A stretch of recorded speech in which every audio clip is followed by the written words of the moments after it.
When you see a nutrition research study, it is almost certainly a marketing document for ultra-processed food. Big Food isn't blind to the health catastrophe of modern processed and packaged food. This is the most criminal policy in my mind. Remember the tobacco industry tricks? False advertising, dodgy self-funded research studies, and paying health influencers to promote their pseudo-food. In the last 2 years, 50,000 peer-reviewed nutrition studies were published. The point is to have 50,000 studies to confuse people. All a deceptive effort to shove unhealthy food down our throats to line their pockets. Health authority, the USDA in the US, says that a 2-year-old, 10% of their diet can be added sugar. You think this is just a big food conspiracy theory? Well, we have someone who's been on the inside and seen corruption firsthand. We should throw out all nutrition studies and stick to core principles. And here's my framework.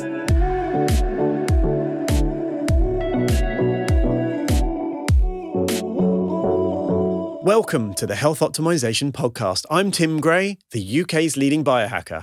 This podcast is all about gaining actionable advice from the world's top experts and sharing new breakthroughs in nature, biohacking, technology, and longevity research to help you live longer and be happier. Everything I'm going to cover on this podcast are the things I've learned from the world's top medical professionals, researchers, scientists, and authors in the health field. However, I'm none of those things. I'm just someone with a very keen mind for figuring out how to be as healthy as possible, as young as possible, whilst aging gracefully and learning from the best. My only bias is health. One man who's seen how corrupt the industry is up close is Calley Means. Early in his career, he consulted for Coca-Cola Company in the US to ensure sugar taxes failed and that soda was included in food stamp funding. One viral tweet later exposing Coke's evil policies and a great deal of work and research, Calley has become a big advocate for healthy eating and good nutrition. He's now written a book called Good Energy, The Surprising Connection Between Metabolism and Limitless Health, to be released in 2024. He's also started a company called TrueMed that puts food and lifestyle habits at the center of how we think about healthcare. Calley, welcome to the show. Thank you, Tim. So everyone understands how deep and evil the big food industry runs, but talk to me about your time at Coca-Cola and what you're actually involved with. So early in my career, I was a consultant, a lobbyist for Coca-Cola. And in retrospect, the best phrase I can use of what their objectives were rigging institutions of trust.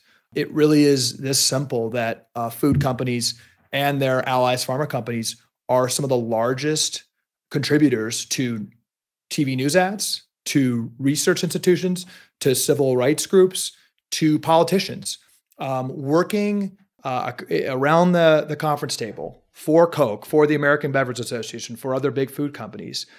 It's very simple. Who can we funnel money to that people trust? And that leads, in front of my eyes, Coca-Cola to shuttle millions of dollars to the American Academy of Pediatrics, to the American Diabetes Association, leaving the American Diabetes Association when we are being brought to our knees by metabolic dysfunction to say less than 10 years ago that small cans of Coke might be a good idea for diabetics. We funnel, and I watched as 11 times more money was funded by the food companies than the NIH for nutritional research. This leads to situations like in the last 2 years, 50,000 peer-reviewed nutrition studies were published. And I can tell you, those aren't funded by food companies for the advancement of unbiased scholarship. The point is to have 50,000 studies to confuse people, as we see on social media every day. Is this right? Is this right? Really arguing about truly whether ultra-processed food are as good or better than the natural foods. I mean, that's my point there, Tim. When you see a nutrition research study, it is almost certainly a marketing document for ultra-processed food. I can believe it. I just have to see the comments on my Instagram every day about people fighting for how good actually some processed foods are. As in like, no, you're a conspiracy theorist. You don't know what you're talking about. Or the classic line is, do your research. And I'm just like, do you realize I've been in this space a long time? I'm not just going to trust a Netflix documentary to form my opinion. So it's great. It's great to hear it from someone that's worked on the inside. So what caused you to do a 180 on the industry, Calley? Well, I grew up very traditional and conservative, I'd say, in a way, Tim. I looked up to American food and was bashing Europe in my early days and saying, well, American food, we're innovative. We use the best chemicals, the best fertilizer. We've got the best outputs. And I was a big advocate for the, glory of the U.S. pharmaceutical industry and leading the world and having the best medical system. That's what we're trained for in America. That's what we're indoctrinated with, that, industry is the way. I was a conservative guy, worked for Republican politicians, and I was proud early on to work for food and pharma companies and helping these, great American industries.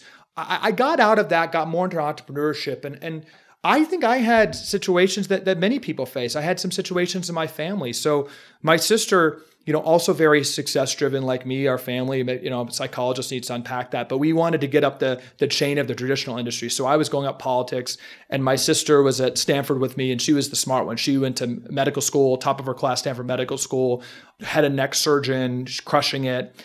And it was a profound impact for me a couple of years ago. She, after 12 years of training, abruptly quit. And she said that she was looking at a patient, the third surgery of the day, cutting out sinus infections, a sinusitis surgery. And she realized that patient was under her knife 6 months before. And she realized after doing hundreds of these surgeries, rooted in inflammation so bad they have to knock that person out and cut open the inflammation within their sinuses. She did not learn why inflammation occurs. So at Stanford Med School, Harvard Med School, 90% of med schools in the United States, there's not one nutrition class that doctors take. She actually did the math, and 80 to 90% of her entire coursework at Stanford Medical School was around pharmacology, nothing around metabolic health. And she also realized that it's a lie that doctors have to choose one of 42 specialties at graduation and devote their entire life. She was devoting her entire life to 2 millimeters of the face. And that she couldn't ask any questions. She couldn't ask any questions about how that patient with inflammation had also diabetes, heart issues, depression, kidney disease, down the list. There's no connection of the comorbidities. So she quit. And then Tim, it was really brought full circle for me. And this idea that diseases are connected and really tied to food and other metabolic habits by my mom. And just real quick on that, in 2021, my mom was our best friend, vibrant woman, had a pain in her stomach while she was hiking, went into Stanford Hospital to get a scan, stage 4 pancreatic cancer. We rushed to her side, and the top oncologist at Stanford said it was an unlucky diagnosis. And Tim, this is why I am in the fight. My mom ended up dying 12 days after that diagnosis. But that statement from the doctor that cancer was unlucky is, I think, the biggest lie in medicine. My mom was on 6 medications. She was on statin, metformin for high blood sugar, high blood pressure medication. She was obese. But that's the average American right now. The average American has all of these warning signs, which we give a pill for, instead of talking about how it's tied to our food, how these unprecedented things are tied to our food. So Tim, that's where I come in the fight from. And it goes back to my early days in politics. I think the biggest issue in America is that we are denigrating our brains and body, destroying our human capital. And that's also going to bankrupt the country. And working for food and pharma, I tied it back to that and can tell you they're trying to confuse us. But the answers, I am very passionate. Actually, this is an optimistic mission. It doesn't sound like it, but it's an optimistic story in my mind. The answers are actually very simple, but the food companies, the pharma companies are trying to make it seem complicated. Well, confusion, you draw two sides and those two sides battle it out. And just confirms our bias even more the more we fight. I can think of other worldwide things that's had similar scenarios. Yeah, it's such a shame. I remember a post I did on Instagram a couple of years ago now, and it was from the Daily Mail here in the UK. And on the left, it was how eggs are so fantastic nutrition. And then a few months later, they did a piece, how bad eggs are for cholesterol and health. And it's like same newspaper, almost the same format, just a completely opposite viewpoint. This is so confusing. Like, this is geared to be like this. It's like, no, no, no, because and then you get the vegans saying, yeah, you're not supposed to eat stuff that comes from animals. And then the carnivores saying, yeah, you should be able to live off of these things. It's like, it's the constant fight. And what do? We turn to products. Mm-hmm. So is it true that 10% of all food stamp money in the US goes towards sugar drinks? Yeah. Stepping back from that, right, and unpacking this, what I call biggest issue in the world, there's no more pronounced, I think, trend that shows the disastrous trajectory we're on across the developed world, but particularly in America, than the fact that 1/3 of young adults in America have prediabetes. Speaking to doctors who treat diabetes, a generation ago, they wouldn't see one kid in their entire career. Now it's 33% of children. And Tim, I don't think it's a big secret that one of the biggest drivers of this is really a weapon of mass destruction for blood sugar, which is liquid sugar. And I just think, to set the context, we didn't really have liquid sugar like 100 years ago. We didn't have, processed sugar wasn't as much of a thing. Weaponizing it in drinks, we maybe had some juice, but that was more rare. So the amount of sugar in a 20-ounce Coke is on par with the sugar a child ate in a year on average 150 years ago. So that's in one drink, absolutely like an IV going to their bloodstream, rising their blood sugar levels. Sugary drinks are a top cause of diabetes and why there's metabolic destruction among kids. And yes, among food stamps, SNAP, the program that 15% of the lowest income Americans depend on for their core nutrition, 10% of that goes directly from the U.S. Treasury to soda companies. 70% of that program goes to ultra-processed food companies. And this is a problem in Europe, but less so. This is really a pronounced issue where, if you think about it, it's public policy insanity, because we're giving these, single moms who are trying to support their kids, we're giving their kids truly addictive food. Again, 100 times more sugar we're eating than just 100 years ago. So we're giving them addictive food that has no nutritional value, is actually very destructive. That's leading to, if a kid has prediabetes, they're inevitably going to have a host of other comorbidities, live a more tortured and shorter life. You're setting these kids up for failure. And then, of course, from an economic perspective, the food that we're giving, particularly lower income folks in the United States, are costing trillions of dollars of downstream health impacts. As a person who thinks that, the US, the UK, and the allied countries should continue to have leadership in the world, that's under threat, not because of our military budget, not because of a lot of other issues we hear about in the news. The number one threat to U.S. competitiveness, to U.S. continued prosperity, to really continued U.S. existence, is the fact that we are going to go bankrupt from this trend. We are literally eating ourselves into bankruptcy. Healthcare costs are 20% of the entire US GDP, growing at an increasing rate. Healthcare is the largest and fastest growing industry in the United States because costs are exploding so much, tied to food-based metabolic conditions. In 15 years, it's on track to be 40% of GDP and truly bankrupt our country. So that's what's so crazy about these policies. And I actually think is why I'm optimistic, because they're so easy to change. We say it's complicated, that, often you hear Americans are lazy, they're going to eat their crap. No, this is only an issue in the past generation. It's because we both subsidize toxic food and we recommend toxic food. One thing I can never understand is how protective, especially the US, are of their borders, of their country, of their, the American dream, of all of these things. And yet on the inside, it's basically eating itself when it comes to food, food and pharma. It just seems crazy. So something's got to change.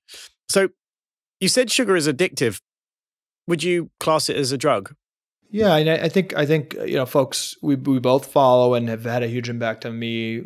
Dr. Mark Hyman, Dr. Robert Lustig, and others have talked about this. If you actually go through the qualification of what a drug is, sugar meets every single standard. It's anyone listening, including me, who's ranting against sugar, you try to limit sugar and really try to cut it, as has been trying to do. I find myself exhibiting addictive tendencies, kind of sneaking around from my wife and trying to sneak one more little bite of chocolate or something. I mean, this I think nobody is being honest if they say that sugar isn't addictive. I mean, try just completely cutting it from your diet for the next month and see what happens. I've been getting more into fasting. I've done some long-term fasts, like 5 days to 7 days. One insight from that is that it's less hunger, actually. It's more an addiction withdrawal that I feel. We're just lying to ourselves to not acknowledge that there are thousands and thousands of scientists at food companies studying how to literally weaponize food and make it addictive. That the scientists from the tobacco companies, when they started declining in the 1980s, almost all went to food companies. So sugar is a big thing. I think it's a big secret that's known and frankly a joke where food companies are laughing that they're able to weaponize food with highly addictive compounds. And this, on the other hand, get government funding and subsidies for that food because it's food. We need it to survive. So that's my big mission, Tim. And I think, we talk about the complications and we talk about how hard this is. And I think, again, there's risk of feeling a little bit dejected hearing about, stories of the rigged system.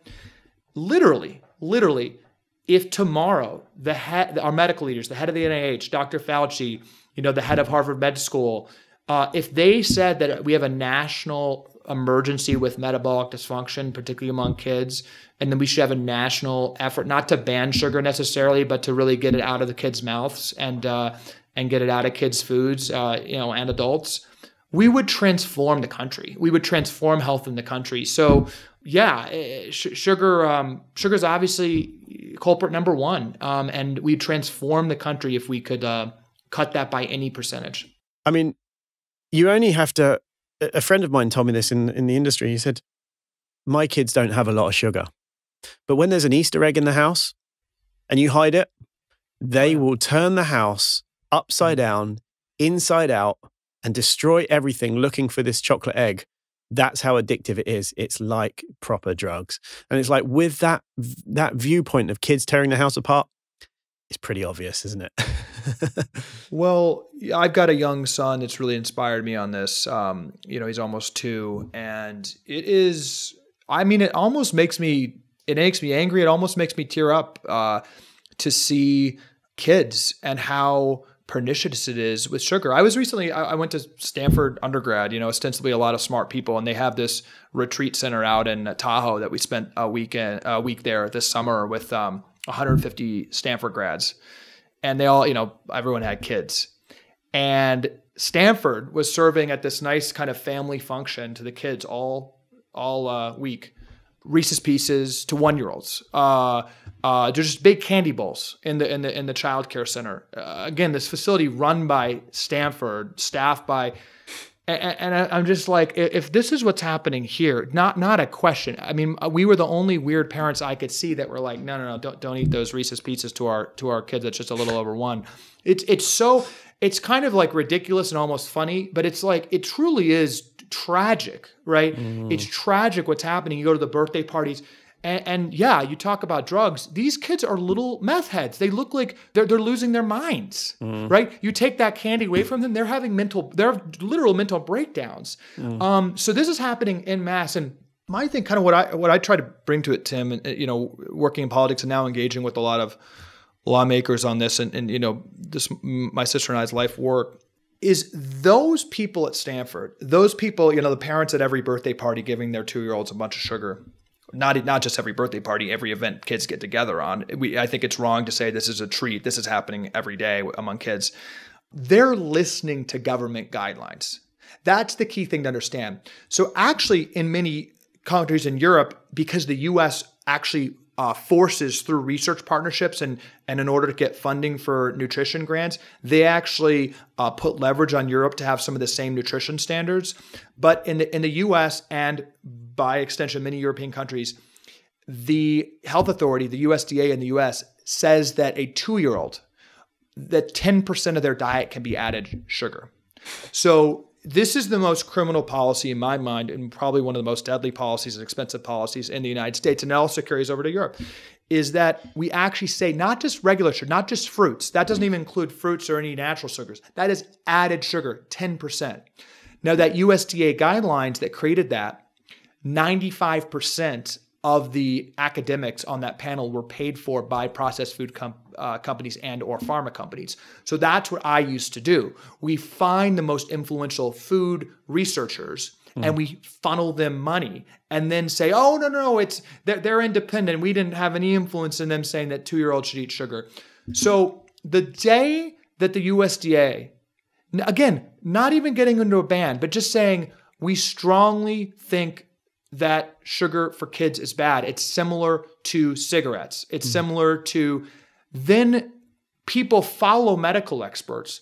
And, at Stanford or among any parents in the country, that's more stigmatized to do. Actually, federal guidelines change. People listen to Dr. Fauci, and 90% of Americans got at least one vaccine. We listened during the 1990s when the food pyramid completely corruptly told us to eat more carbs and less meat. We shifted our diet 20% carbs. There was an increase in the 1990s. When the Surgeon General in the U.S. told us to stop smoking, we stopped smoking. Smoking rates plummeted. We could turn this around, and you got to ask why we're not. One thing that you made me think of when you were saying about this is next to the Royal Society of Medicine in London, near Harley Street, next door is Coca-Cola. And you can see their plaques. You can stand and look at both of their doors next door to each other. And I always just think, make it make sense. But it does make sense. It's just evil sense. It's beyond acceptable. And I can't believe they're laughing. They've got to be laughing about this. Yeah. So how deep do you think the corruption in nutrition research and the industry is run? What are we working against here? Tim, this is where the devil's bargain comes in. So the food industry is very powerful. They've got more than one food industry lobbyist for every member of Congress. As I said, they spend 11 times more on nutrition research than the NIH. It's very powerful. But if you take just the interests of the food industry, what they're doing kind of makes sense. It's evil, I think, but they're pushing for food stamp and government funding for their products. They're trying to, push regulations to make their products cheaper, more addictive. Okay, not great. I would say evil, but kind of makes sense from the interest of that industry. The devil's bargain, and where this goes really deep, is I call the handshake between food and pharma. So again, in the US, the largest industry in the country is obviously healthcare. The healthcare industry spends 5 times more on lobbying than the oil industry. We all hear about the evil oil industry. Healthcare spends 5 times more. Healthcare is the single largest funder of TV news ads in the United States. They control the media. They're the single largest donator to politicians, so they control the politicians. They're the single largest, more than the food companies, obviously, giver of research grants, pharmaceutical research grants. So they very much control academia. So the healthcare industry is an amoeba that's designed by an invisible hand to grow, and it is growing very fast. Why is the healthcare industry growing? The healthcare industry, 95% of their revenue is managing chronic conditions tied to food. It's just that simple. And I think it's actually an insight that few people inside the system even fully grasp. A metabolically healthy child who learns how to eat healthy, who learns about their microbiome, who learns about movement and exercise, is a completely devastating thing for the medical system, because that kid is going to stay off the chronic disease treadmill. What the most profitable thing in the world is for the medical system is a child with prediabetes. So a child with prediabetes is inevitably going to be obese and struggle with their weight and need now drugs for that. They're going to inevitably have high cholesterol, which is a big comorbidity, and need a statin. They're going to be on metformin and other diabetes medications. They're going to be significantly more likely to be depressed. They're inevitably going to deal with infertility, which is skyrocketing right now. 25% of women in the United States have PCOS, which essentially is on the same spectrum as diabetes. It is insulin resistance and causing a devastation among infertility among women. Men, sperm counts massively declining for the same reasons. So that child is going to be going from, specialty to specialty over their entire lives, generating millions of dollars for the medical system. So that's where the devil's bargain comes in my opinion, and why this goes so deep, is because you would expect the medical system to be raising an alarm bells about why people are getting so sick, about why 25% of teens now have fatty liver disease, about why now 80% of American adults are overweight or obese. Like this is all happening for a very simple reason, but you are actually anti-science now. You're actually attacked for saying COVID might be essentially a foodborne illness. It was.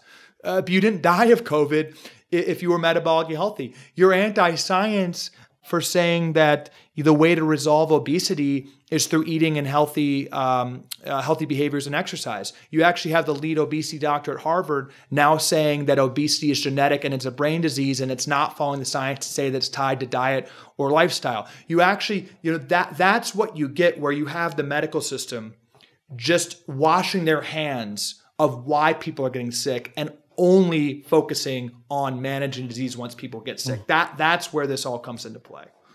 Remember, if you want to learn how to take control of your health and you're sick of traditional healthcare and temporary fixes, you should come to the Health Optimization Summit. You can join other like-minded health enthusiasts and meet the world's leading minds in health, wellness, and science. You can even test out a load of groundbreaking health tech and latest supplements. Get your ticket at healthoptimization.com. How do you think we can fight the confusion strategy? And what research studies, do you think we can trust? So I have a little bit of a controversial take here, maybe, which is that we should throw out all nutrition studies and stick to core principles. I mean, I think it's like, love your neighbor as yourself, or some of these timeless principles, and then throwing out all the complicated 1,000 pages of all the fine print. It's like, I think you can get to some very simple principles on food. And here's my framework that I think is following the science and research backed.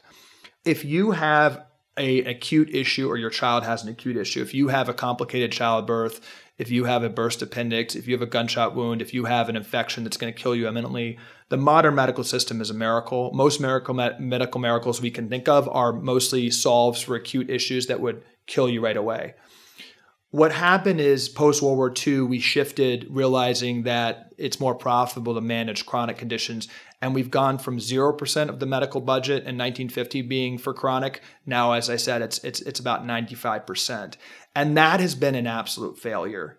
Literally every chronic disease the medical system has tried to intervene in and treat has led to the higher rates of that disease. Literally everything is going up. Cancer, heart disease, diabetes, kidney disease, respiratory disease.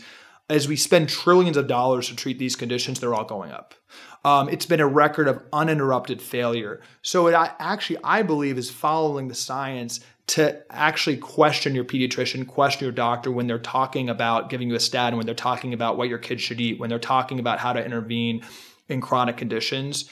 And I think having the confidence as humans to realize that we are actually the only animals that are systematically obese and metabolic dysfunctional, that every single animal in the wild has the ability to, innately understand what's good for them.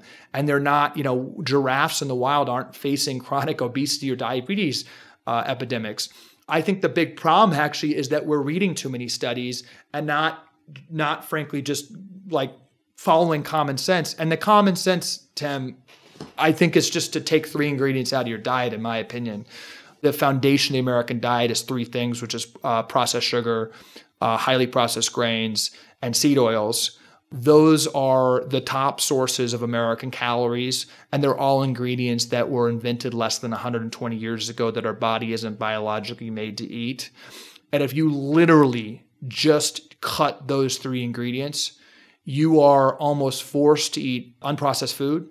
And I think are really on the right track. So I really do think it's that simple. There's a lot of debates between the different dietary camps, but I don't think anyone is ill-served by cutting the processed ingredients out of their diet and going on a path of curiosity that's unprocessed food first. Well, I agree. I wholeheartedly 100% agree from my being in biohacking or health optimization for 11 years now. Everything comes back pretty much to those things. And I think one thing I'd like to add is that you don't crave to eat potato. You don't crave or get addicted to eating carrots or a steak. I mean, you do enjoy a good steak if that's your thing, but you don't get addicted to it. And if you start getting addicted to something, there's a big indicator that it's not necessarily good for you. Things like monosodium glutamate, for instance. Well, we have glutamate receptors, which is a neurotransmitter. So we're adding stuff to our food to trick our brain to make it taste good, so we're actually addicted to it. Right. Monosodium glutamate. So that is a case of literally adding manipulation to our food to trick our brain into thinking that we need more of it. Right? That's science. So if you're saying do the opposite of what the science is and use your intuition, which is what, my pet dog Nala, for instance, will not eat something that's crap and processed and has all the additives in it. She just will not go near it. Her intuition or her common sense is more common than our human common sense. Sure. And yet here we are stuffing on these things that are addictive and thinking that we're going to be fine. Yeah. I actually don't like a lot of these additional habits. You kind of mentioned like modern society. Like I've never been like a person that loves to exercise. Like we talk about other biohacking things like cold plunges or saunas. I don't particularly like those. What my unlock has been is that there's actually a lot of great things about modern society. I probably wouldn't trade it, but like things have been taken away. Like on exercise, we didn't used to exercise, right? Cavemen they would look ridiculous if they were going to exercise. Movement was built into their everyday life. The cavemen, right? Or, just a couple generations ago, people were outside a lot more. They didn't have unnatural light. Their circadian rhythms were pretty set because when the sun went down, they pretty much had to go to sleep. They were out, in big temperature variations and experienced cold and heat more. So I've been trying to trace, a lot of these quote unquote hacks or optimization activities that you and a lot of your guests talk about. I actually think there are these taxes we need to pay for modern society. I don't look at exercise anymore as something I really enjoy doing. I see it as a tax that I have to pay because we are animals that are built to move, built to eat natural food, built to have temperature variations, built with a very ingrained circadian rhythm. And a lot of these things have been very disrupted by modern convenience. I think the problem is that there's trillions of dollars of profit in causing us chronic stress and kind of taking us out of our core kind of natural trends. And we need to get back to that and take that power back ourselves. But the framework I use is just literally just thinking about what we're biologically built to do. Like we've got to, I think, actually get back to the basics. Literally, it really is this simple. If the president of the United States and the head of the NIH said we have a national priority to get every kid moving and getting their heart rate up for 150 minutes a week and cutting seed oils, highly processed grains, and sugar, that's it. Like literally, we could replace all healthcare policy, I believe, especially all nutrition policy, with those simple guidelines and fire every single bureaucrat that are telling us that Cheerios are healthier than quinoa. So, interesting point is after, again, being, I guess, in the biohacking space or health optimization space, I started noticing patterns. And those patterns were, if you like red light therapy because it helps heal, great. But if you're on a beach, you don't need it. Hyperbaric oxygen therapy, I love it. It's one of my favorite modalities. But if you're exercising and breathing properly and eating properly, you probably don't need it. Grounding bed sheets, fantastic. I love my Samina bed system. I love it. However, you don't need a grounding bed sheet or a grounding bed if you're walking barefoot in the garden. So, biohacking and health optimization is literally using technology to reverse the damage we're doing with technology, city life. Right. Right. And it's actually why I'll be moving out of London pretty soon because I spend, probably half my life optimizing my health from stuff that I don't actually need if I wasn't actually in London. So it's to your point, it's like actually reversing a lot of this stuff and it's a tax. It's like, why am I having to exercise every day or go to the gym 3 or 4 times a week? Because I'm not outside working in the garden or doing stuff like my ancestors would have done. Or why am I having to use a reverse osmosis filter system for my tap water? Just to your point, I mean, it's exactly the pattern that I observe since being in this space. And there's another technology, there's another supplement, there's always something else to buy. I mean, as Dr. Ted Akikoso said once at the summit in 2019, he was like, the prescription for optimal health is eat well, sleep well, hydrate well, love well, ground well, move well, relate well, a whole list of these basic things. And if we removed everything else and kept those things in properly, the world would be a completely different place.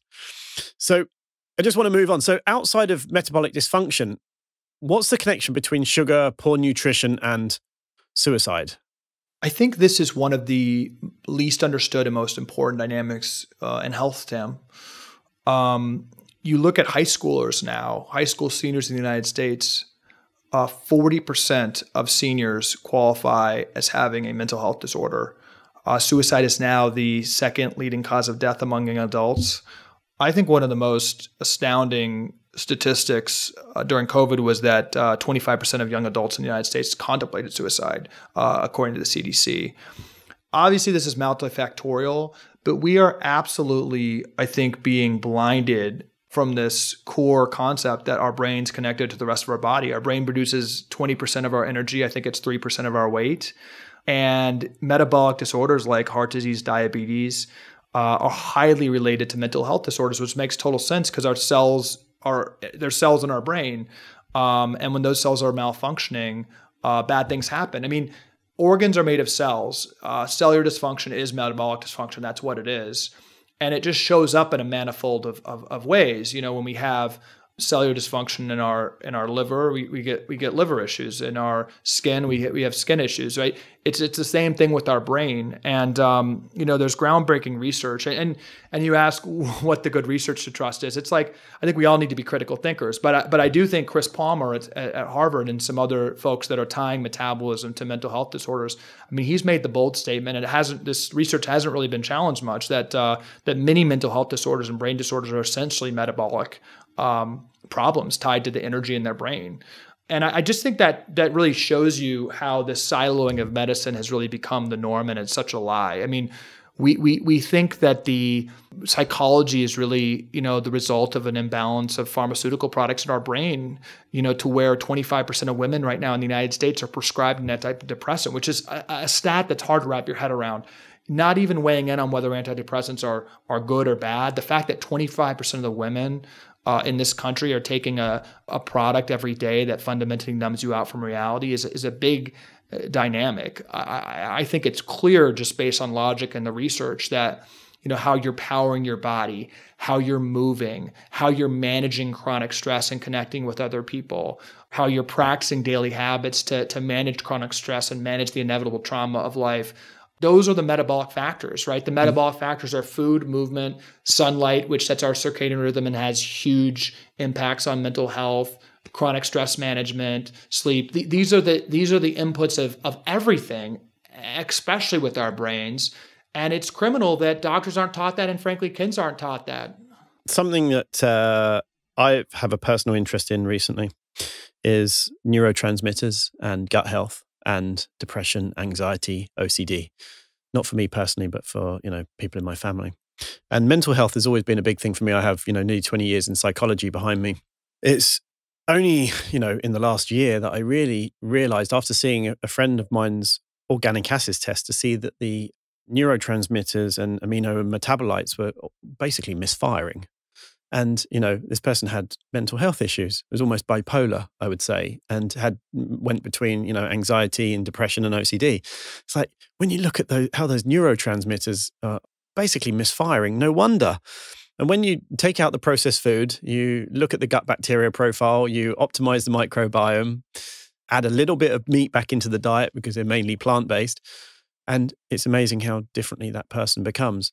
And then you look at things like the genetic component of their tryptophan metabolism, with they're looking at their DNA to see how they convert it into 5-HTP, which goes into serotonin. Actually, not only do they have a genetic component where they don't convert tryptophan into serotonin properly, so no wonder they don't have they're not happy, they're depressed, and it leads into things like suicide.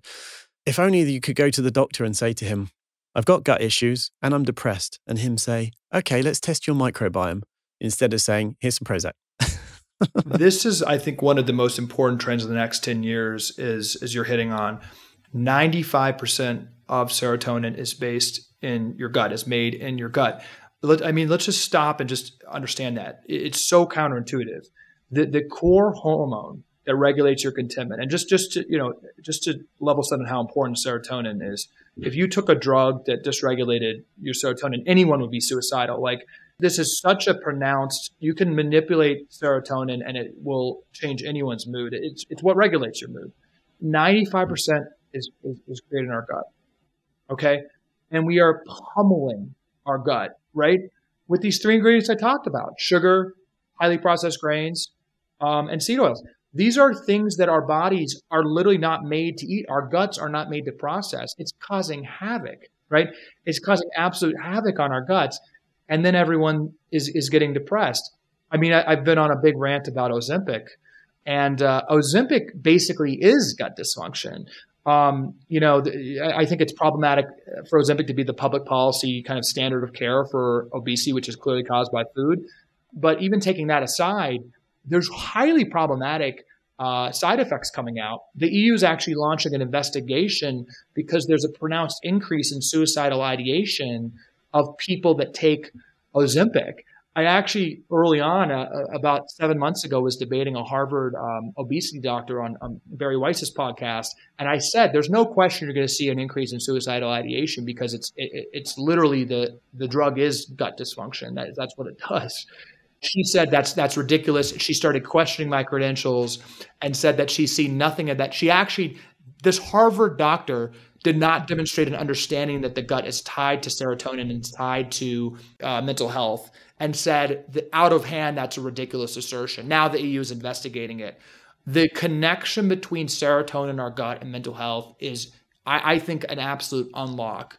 And the last thing, Tim, I just say that's really interesting. They've done test after test. People that go to natural foods and exercise, substantially higher improvements in mental health than people that take SSRIs and go to weekly psychiatrist appointments. So it's really such an important link, this gut. And yet we're blasting it with antibiotics, we're blasting it with chemicals and foods and all these different things instead of saying what's the root cause. Just seems insane. I mean, that's the umbrella that is my passion, and it is the root cause. Just going back to my mom, 30 years before her cancer diagnosis, being put on that statin, right? How there was an opportunity there for that doctor to say, well, here's what's actually your high triglycerides actually represent, that your cells are not able to process glucose effectively, and how that cancer feeds off glucose, and being metabolic dysfunctional as you are right now dramatically increases your chances of getting cancer and other life-threatening disease, but it's very preventable and very reversible.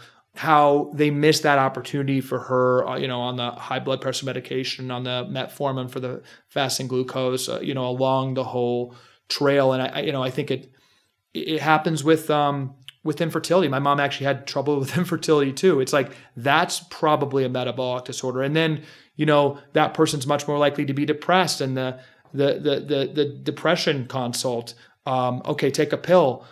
But I think we've always got to ask, and that's my big kind of message. My mission, I'm writing a book with my sister, with our companies, is trying to prevent the next million people that have the same story as my mom of not seeing those symptoms as warning signs. It's like, ask your doctor, or just do your own research when you have these symptoms and these steps along the chronic disease treadmill. What's the root cause? Because things are so reversible.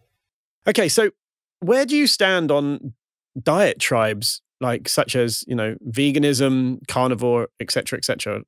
You spoke about, the answer being simple. Yeah. So are we overcomplicating what it means to be healthy? And are there healthier routes?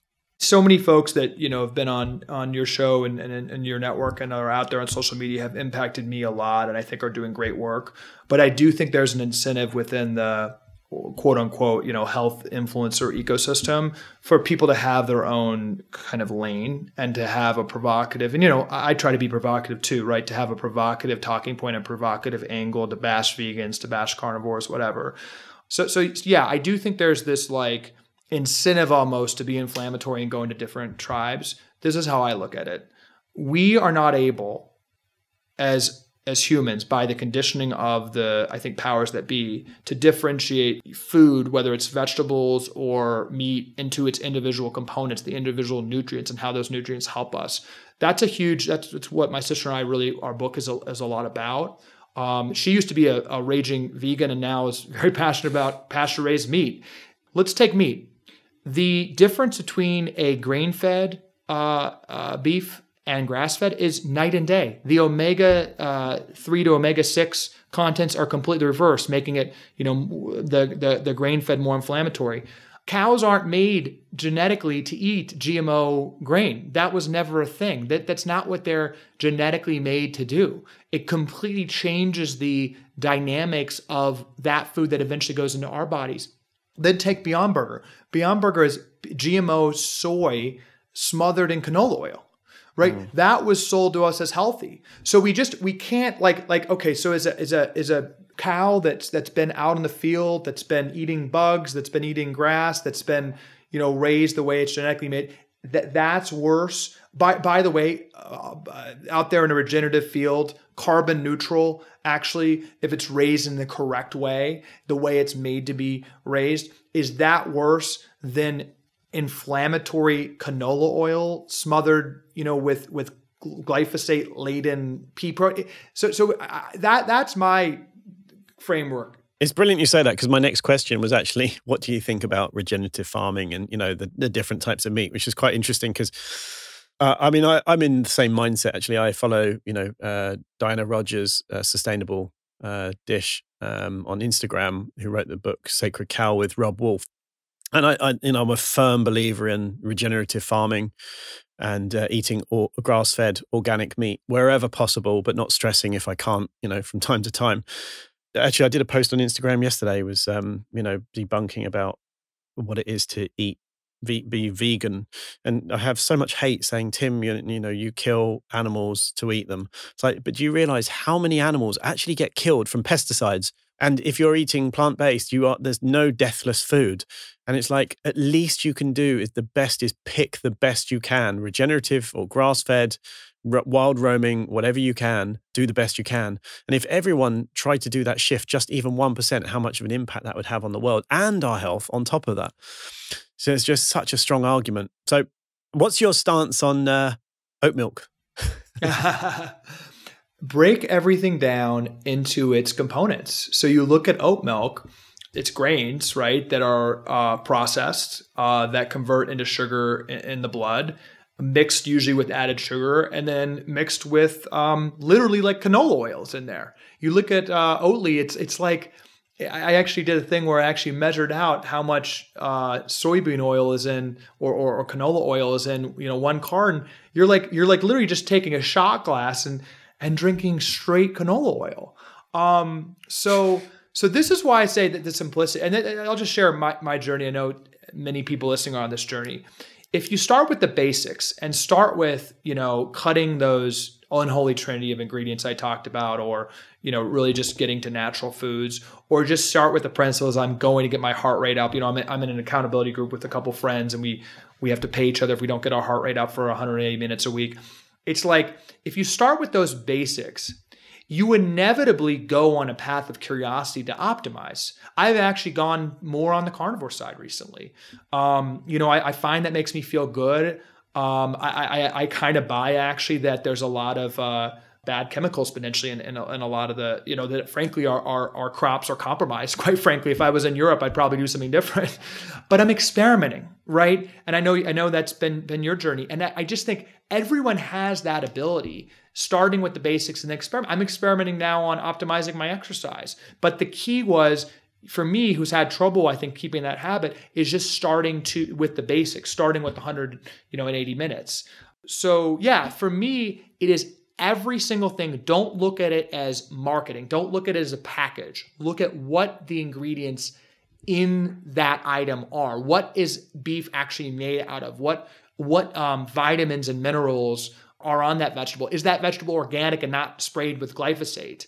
If you care about animals and care about the environment, which I think is important, thinking about how that animal was raised, whether it was in a monocropping situation, which is really what causes the CO2 issues with cows, or whether it was in a biodiverse regenerative environment where actually, as we've seen, is carbon neutral. Just going into that, is the grains even, and I try to stay away from grains, but are the grains, highly processed and covered in glyphosate, or are they, made in a more natural way? I mean, so that's the question I go to. Yeah. And when you get to oat milk, when you get to fake beef, I think a lot of this is bullshit. I think anything that is ingredients we can't pronounce, with studies from places like Tufts Nutrition School saying it's a, more environmentally friendly alternative, we should be very, very skeptical. I cannot stress this enough, and I will just say this. Nutrition studies are processed food marketing, period. There's no need for a nutrition study saying that pasture-raised beef is good or broccoli or whatever. There's not a broccoli lobby funding those studies. The point of nutrition studies is to convince you, literally, as the Tufts Food Compass funded by food companies in the NIH recently said, that Cheerios are healthier than quinoa. It literally said that Cheerios are the healthiest grain among every organic natural grain in the world. And among dairy, it said that chocolate almond milk was the healthiest dairy, healthier than grass-fed milk. So that's what we're being told. That's the point of these studies. So we need to cut the bullshit and just look at the components of the food. Wow. I mean, I could go so many ways here, Calley. I'm pretty sure we could go on for a lot longer, but I think this is where I need to wrap up.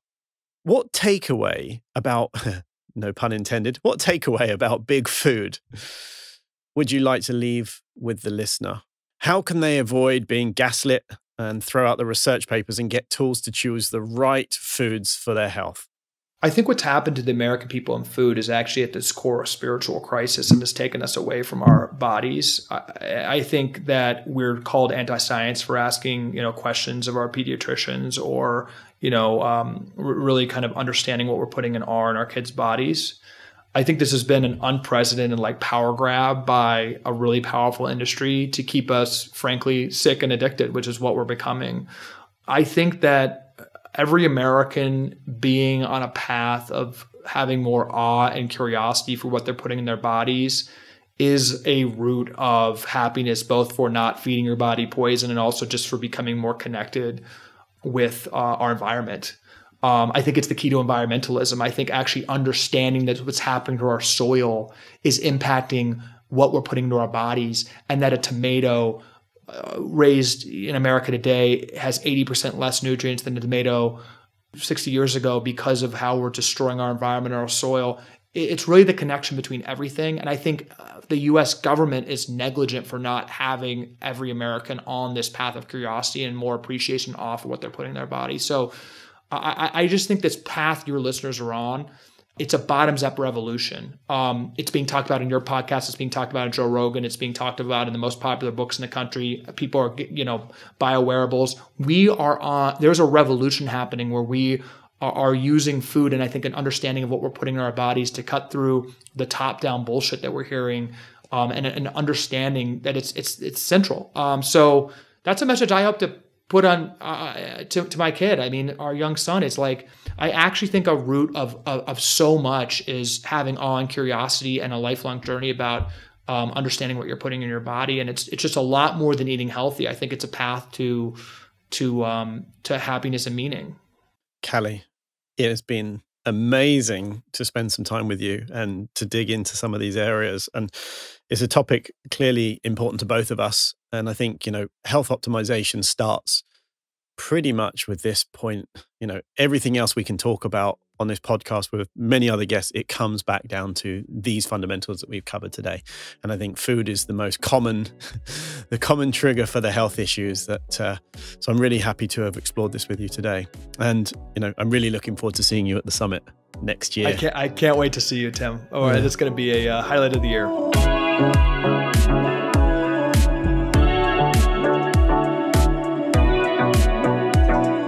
Massive thank you to my guest, Calley Means. Learn more about Calley and his new company over at calleymeans.com. You've been listening to the Health Optimization Podcast. I'm Tim Gray. If you're watching this on YouTube, comment and leave the video a thumbs up. And if you enjoyed it, subscribe to my channel and see more. You can also find the podcast on Spotify, Apple Podcasts, and all the usual places you like to listen. Check out the show description for extra information and links. See you next time, and remember, spread the health.